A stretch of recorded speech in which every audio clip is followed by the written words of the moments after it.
Day 12 weight loss challenge ಇವತ್ತು ನಾನು ಮಾಡ್ತಾ ಇರೋದು. ಸೊ ಬೆಳಗ್ಗೆ as it is weight loss ಡ್ರಿಂಕನ್ನ ತಗೊಳ್ತಾ ಇದ್ದೀನಿ. ಸೊ ನೀವು ತುಂಬ ಹೀಟ್ ಆಗುತ್ತೆ ಅನ್ನೋರು ಜಸ್ಟ್ ಬಿಸಿನೀರಾದರೂ ತಗೊಳ್ಬೋದು.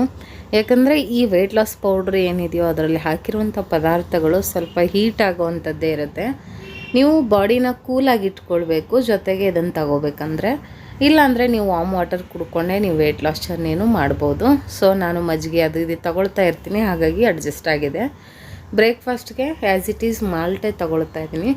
ಸೊ ಮಾಲ್ಟ್ ಕೂಡ ಒಳ್ಳೆಯದು, ಲಿಕ್ವಿಡ್ ಫುಡ್ ಆಗಿರುತ್ತೆ, ಹಾಗಾಗಿ ಬೇಗ ವೆಯ್ಟ್ ಲಾಸ್ಗೆ ಹೆಲ್ಪ್ ಮಾಡುತ್ತೆ. ಆ್ಯಂಡ್ ನಮ್ಮನ್ನ ಇಡೀ ದಿನ ಫುಲ್ ಆ್ಯಕ್ಟಿವ್ ಆಗಿ ಇರೋಕ್ಕೆ ಹೆಲ್ಪ್ ಮಾಡುತ್ತೆ.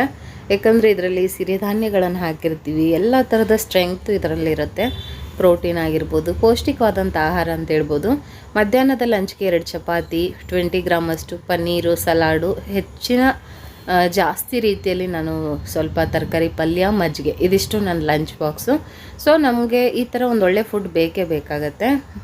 ರಾತ್ರಿ ಊಟಕ್ಕೆ ಮೆಂತ್ಯ ಪರಾಟ ತೊಗೊಂಡಿದ್ದೆ, ಆಚೆ ಹೋಗಿದ್ದೆ. ಸೊ ನನ್ನ ಮಗ ಬೇಕು ಅಂದ ರಾತ್ರಿ ಊಟಕ್ಕೆ ಮೆಂತ್ಯ